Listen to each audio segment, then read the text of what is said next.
Hello everyone, welcome to the CGAHub YouTube channel. I'm Sebi and I'm here with Rex again. Have you guys didn't miss him? And this is an idea that Rex and I came up with again when quite a while ago. This is a new idea that we Division 2. We're around. Yeah. So the premise of this video is we are going to go through the Rainbow Six Siege operators and give them ridiculous buffs. Like no care about balancing. We just want to make them the best that they can be on their own. Now there are some rules to this. Rex, do you want to go through the rules? Yes. We will be starting with defenders, doing the first 6. The gadget has to be similar to what their current gadget is. You can't change their guns, and it's a buff to just their gadget itself. Okay. Right. I believe it's all. Yeah, we're going to do it in order, as Rex said. This video we're going to do the first 6 defenders, then the next video is going to be the first 6 attackers.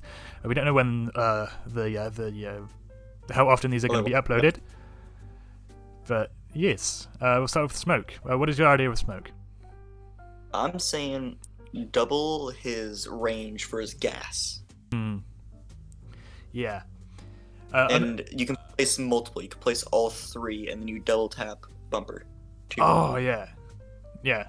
Because I think they're gonna think. Because I don't know if they're still gonna talk about it, or if it's just something that I just imagined and think I knew as fact. But they are gonna like make their like its gas a bit more like physics based, so it doesn't clip through walls, but instead it kind of form fits to the environment that it's in. That'd be cool.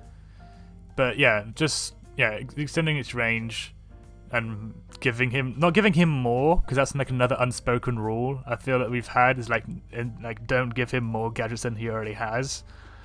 If I remember, that was one of the things that we had, because otherwise they would all just be, oh yeah, just give him more.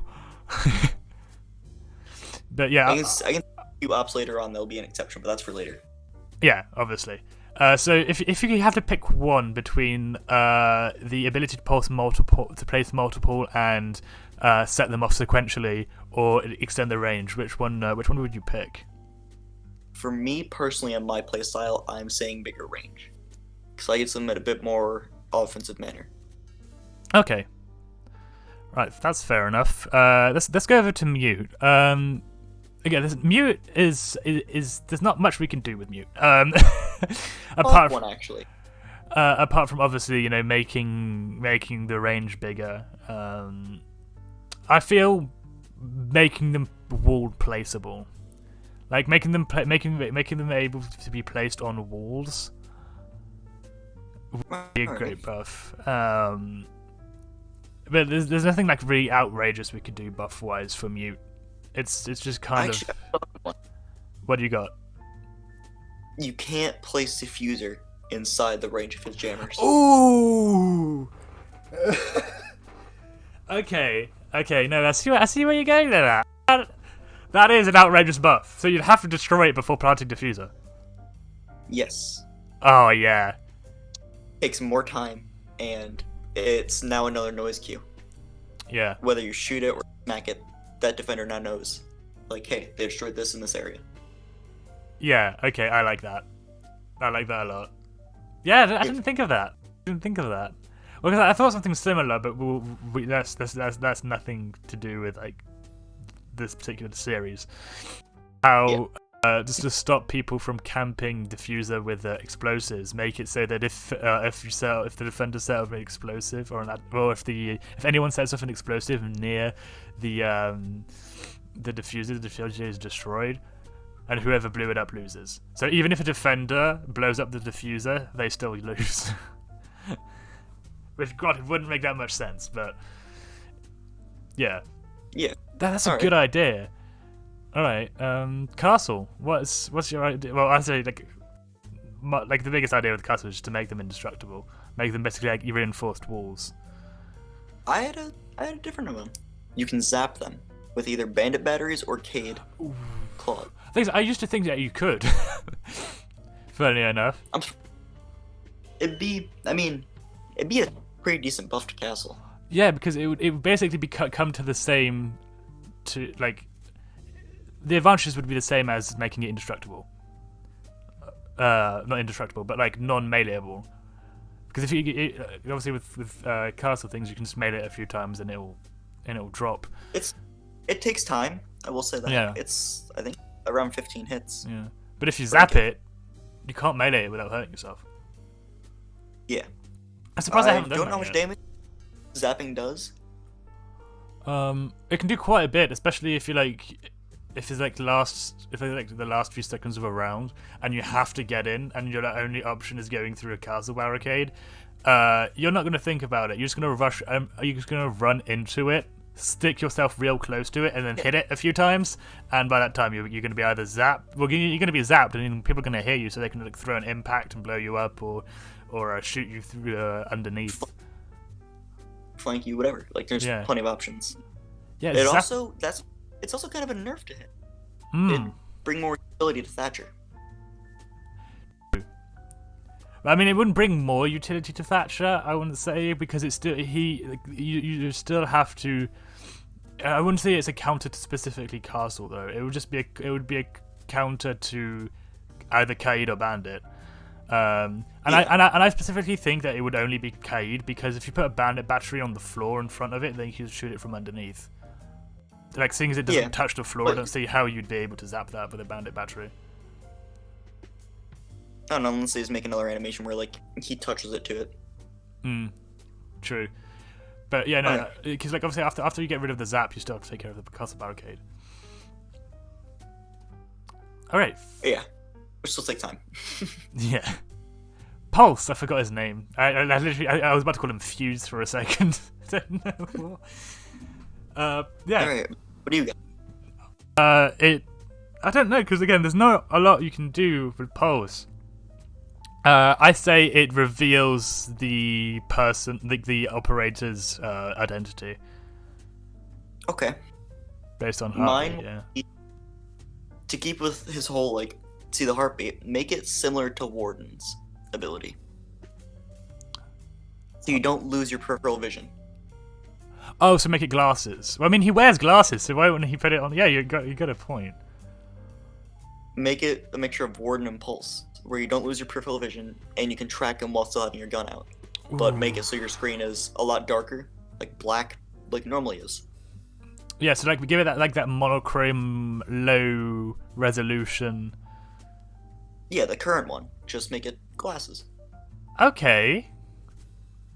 I don't hate that idea. I mean, I hate that idea, but I don't. Like, I would not want to go up against. Yeah, I'd have to fight against it. Ugh. Yeah, because he is already wearing glasses. It kind of makes sense. Like, it kind of feels like that was what they wanted to do, and then they nerfed it. But I don't know.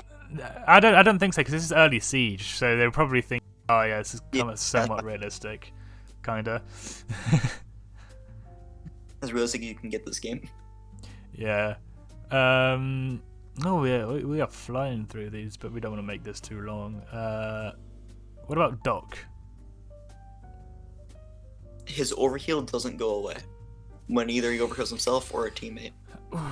So basically, kind of make it more like Rook armor, but shootable. Yes. Shootable Rook armor. Yep.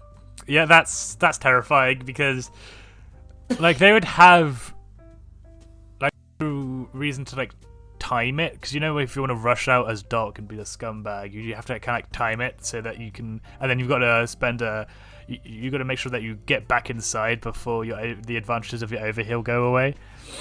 Yeah. Yeah, that would make Doc the probably sweatiest operator on defense. Like, for sure. Like, he still wouldn't be quick and like agile and stuff. I just dropped something. But he, yeah, no, I wouldn't like that. I hate that. I hate that so much.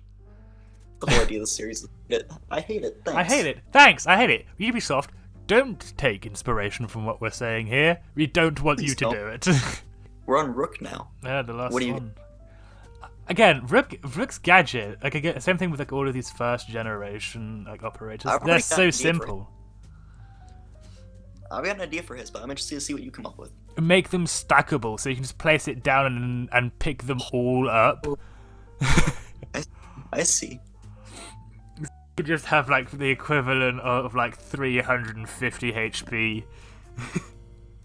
Oh my god, that's terrifying. Either that, I have another idea. Either that, or make it a choice between either getting a plate or a helmet, and if you have a helmet, you're immune to headshots. Alright. Mine was going to be reduce all damage taken by 50% when you have a rook plate in. Huh. You're putting in a ceramic armor plate. Like... But like, all damage, like from guns, because that's what would make sense for a ceramic plate. But we're not going for making sense. So it would make you immune to grenades. So basically, you'd get half the damage from a grenade. Yeah. I hate it. I hate it so much. So.